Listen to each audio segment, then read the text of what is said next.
What would you do if you saw a well-dressed woman in heels shove a disabled 9-year-old child into a pool? Not accidentally, not in a moment of chaos, but deliberately, with intention, with judgment, with disgust written across her face.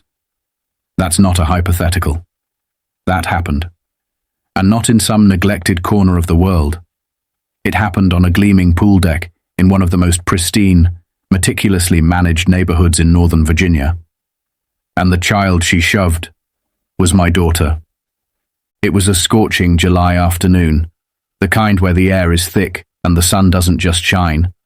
It presses down on your skin like a weight. The kind of day where people seek out shade, lemonade, and shimmering blue water to cool off. Zoe, my only child, was excited beyond words. We'd recently moved into Cypress Grove Estates, a community so pristine it practically sparkled. Its perfectly edged lawns, symmetrical rose bushes, and glossy community center had seemed like paradise in the brochures. A place where she could thrive. She was born with mild cerebral palsy, which primarily affects her lower limbs, and she spent most of her life doing everything the world told her she probably couldn't. But water was her element. It gave her freedom, gave her strength. The buoyancy let her stretch, move, and grow stronger in ways she never could on land.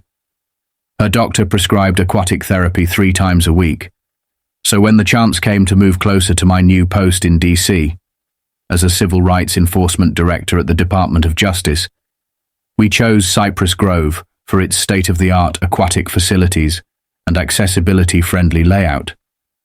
I thought I was giving my daughter a home and a new beginning. I never imagined I was leading her into a battlefield.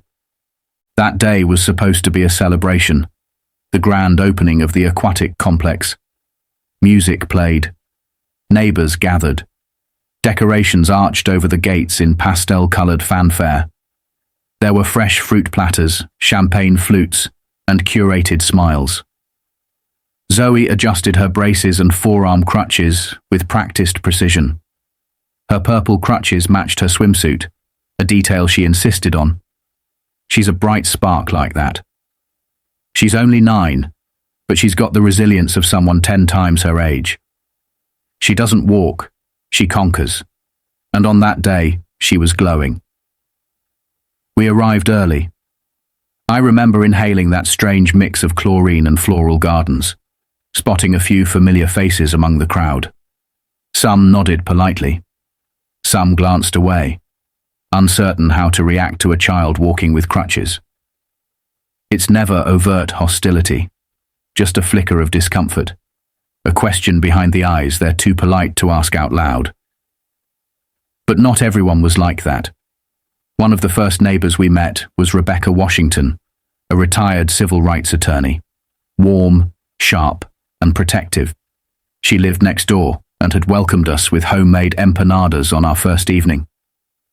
She had a soft spot for Zoe and often spoke about helping her with swimming techniques from her college swim team days. When she saw us, she waved and called us over with a broad smile, and for a fleeting moment, I relaxed. But then I saw her. A woman with flawlessly styled blonde hair pulled into a tight bun, standing rigid near the pool gate, arms folded, eyes narrow. Her linen sundress looked like it had stepped out of a catalogue, and her heels clicked with purpose against the concrete. She didn't wave, didn't smile, didn't even blink. She just stared, as if our presence offended her. Rebecca leaned in and whispered, "That's Margot Blackwell, head of the amenities committee. Be careful, she's territorial." I nodded, thanked her, and tried to shake off the unease. After all, we had done everything right. Our application to use the pool, our documentation for Zoe's medical gear, every permission slip, every email chain, approved and on record. Still, something about the way Margot looked at us made my instincts tighten. Zoe, clutching my hand, asked in a quiet voice, "Do you think they'll mind if I swim with my braces?" I gave her shoulder a gentle squeeze and said, Of course not, sweetheart. We've already got approval. And even if there's a problem, we'll sort it out together. We headed toward the outdoor pool, choosing a spot near the shallow end for Zoe's warm-up stretches. The pool shimmered under the sun like a sheet of sapphire glass. Children played and splashed. Adults lounged on designer chairs with glossy iPads and oversized sunglasses.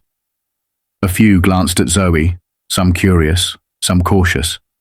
She ignored them, focused on her goal. Her gait was slow but steady, the metal of her crutches clicking softly with each step.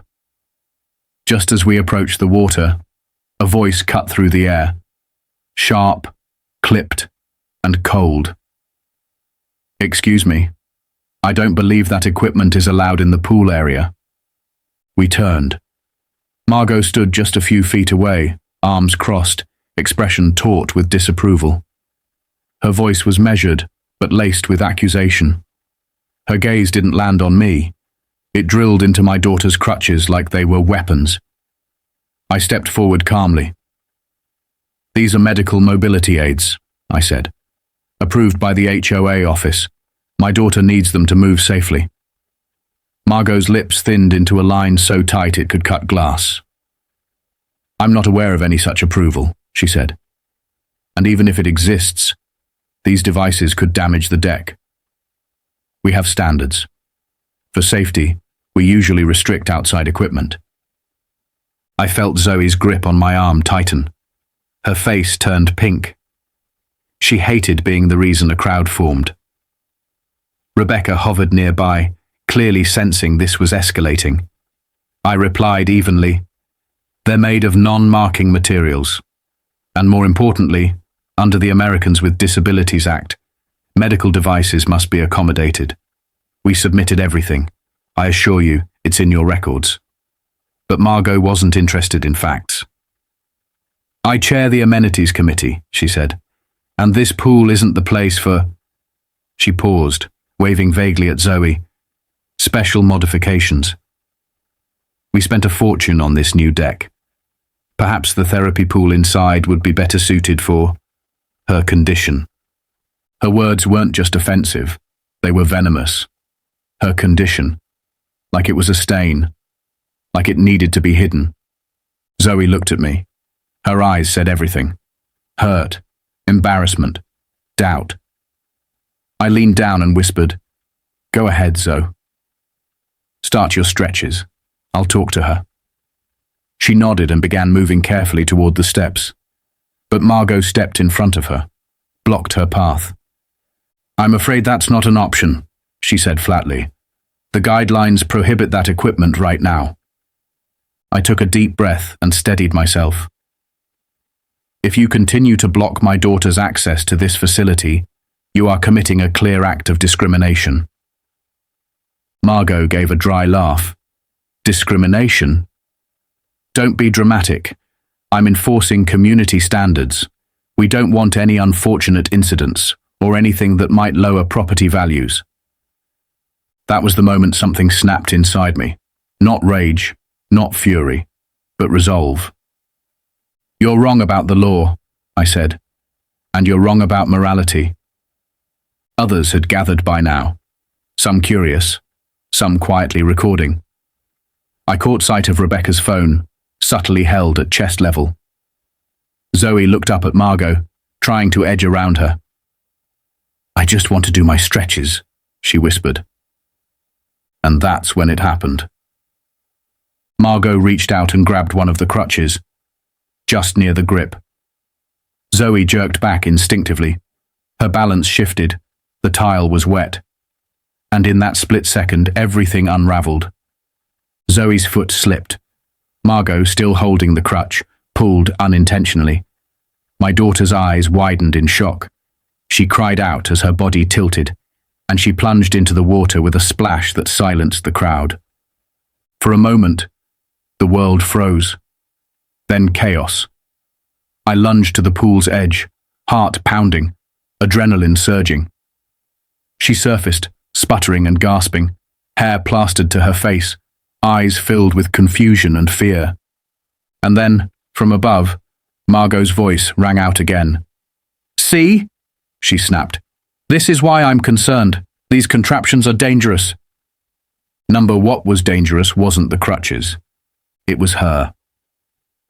I wrapped Zoe in a towel, her soaked frame trembling more from humiliation than cold.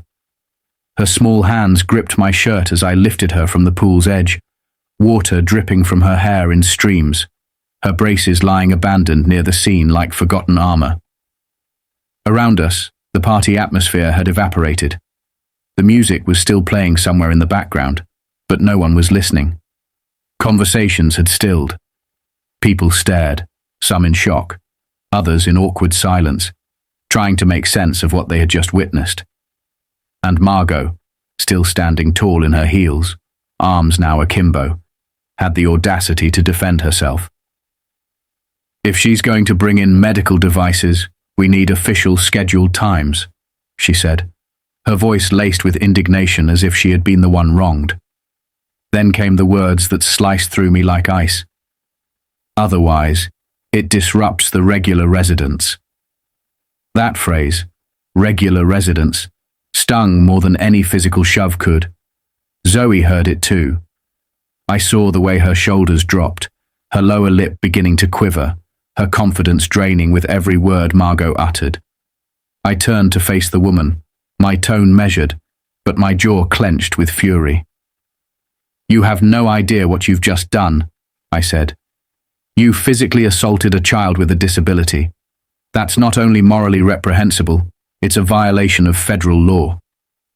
She rolled her eyes, still not realizing who she was speaking to. "Oh, please." I didn't push her. She lost her balance.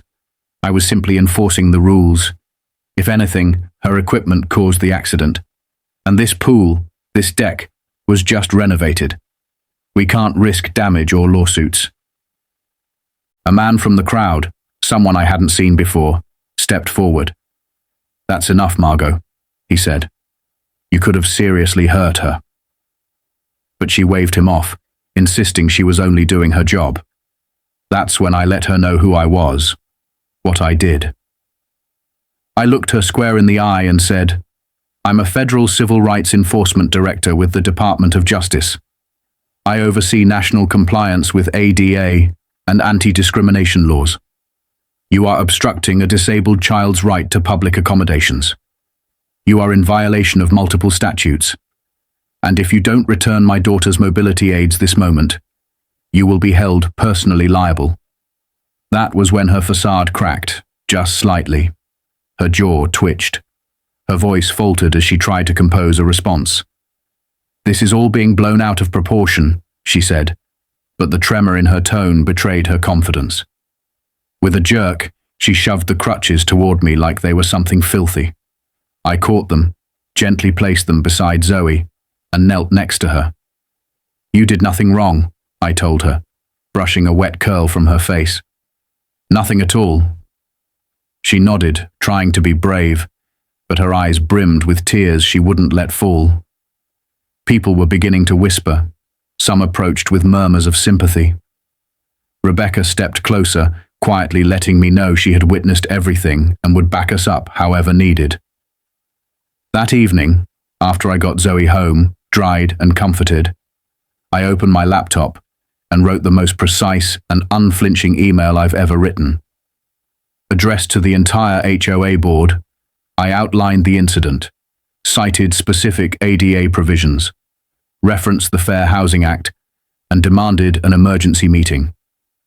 I also attached documentation from Zoe's physician and a formal declaration of complaint. I made sure they knew this wasn't just a parent upset over a confrontation. This was a federal civil rights matter, and I had both the legal authority and personal motivation to see it through. The board moved quickly. Within 24 hours, they scheduled a special session. Apparently, word of the incident had spread faster than fire in dry brush. Neighbors were talking. Some were appalled, others embarrassed. Even those who'd once praised Margot's flawless leadership were distancing themselves. By the time Thursday came, the air in the clubhouse's conference room was thick with tension. The room was filled to capacity, rows of chairs lined with residents, board members seated behind a long mahogany table, nameplates in front of each. Margot was there too, visibly nervous, her hands clutched around a manila folder. She avoided looking at me. I walked in with Zoe at my side and Dr. Chen, her physical therapist, on the other. When the board president, a silver-haired man named Thomas Hargrove, called the meeting to order, you could have heard a pin drop. "Mr. Rodriguez," he said, "we understand you have a serious matter to address." I stood, looked out across that sea of faces, and I began. "Thank you. My name is Taylor Rodriguez. I reside at 45 Red Maple Lane with my daughter Zoe, who has a mild form of cerebral palsy. On Monday, during the grand opening of this community's aquatic center, my daughter was physically pushed into a pool by a member of your HOA leadership. Her name is Margot Blackwell. This action wasn't just aggressive, it was discriminatory. It was cruel, and it was illegal." Gasps rippled through the crowd. I continued, laying out every detail. I explained how we had submitted all necessary approvals for her equipment, how it had been cleared, how Margot willfully ignored that, blocked my daughter from accessing the pool, then physically grabbed her crutch. I described the fall, the humiliation, the excuses. Then I handed over medical records, the ADA paperwork, and referenced the laws Margot had violated. When Rebecca stepped up and played the recording, Margot's voice calling Zoe a threat to property values, questioning her right to use the pool, insisting she swim separately, something shifted in the room. You could feel the discomfort turn to outrage. When the video ended, no one spoke for a moment. The silence was deafening. Margot stood, voice cracking, and tried to defend herself. "I never meant to harm anyone," she said. "It was an accident. I was following protocol. People misunderstand what happened." But the board wasn't having it. Thomas leaned forward. "Margot," he said firmly, "you had no right to lay a hand on that child. And your remarks about segregation and property values are indefensible." One board member suggested they take immediate action. That's when I made my requests clear. Margot's removal from her position on the Amenities Committee, a comprehensive policy review to ensure ADA compliance, and mandatory sensitivity training for all HOA board members. No one objected. The vote was unanimous. Margot was officially stripped of her title. A formal apology was issued on behalf of the entire HOA. And just when it seemed over, something unexpected happened. Margot stood again, this time visibly shaken. She looked at Zoe and whispered, "I'm sorry. I was wrong." My daughter, who had been quiet the entire meeting, lifted her chin, and in a calm, clear voice she said, "I forgive you, but please don't do that to anyone else." From that day on, everything began to change. People who once looked away when Zoe walked by now greeted her warmly. Neighbors who'd stayed silent came forward to say they supported her. Harold, the man who had called out Margot that day at the pool, invited us to a backyard barbecue. Rebecca became more involved with community affairs, inspired to help us push for broader reforms. The HOA rewrote its policies. Mobility aids, hearing devices, and visual supports were no longer subjected to arbitrary approval. Inclusion was no longer a matter of if convenient. It was required, respected, protected. And something else happened too. Something I never expected. Margot started volunteering at a local rehab center for children with disabilities.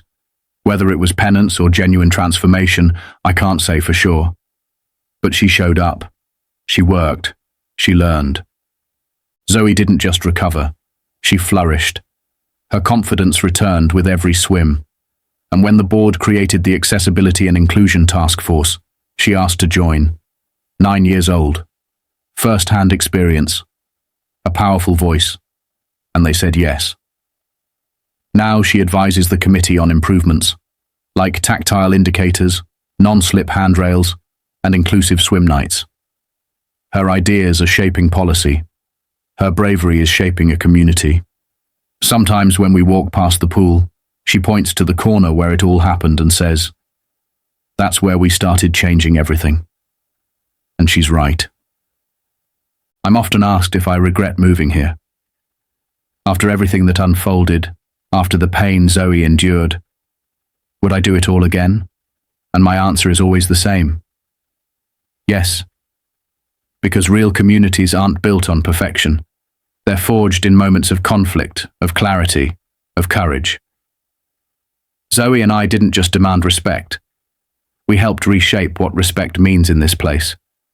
And now, children with disabilities no longer face silent stares or whispered judgments.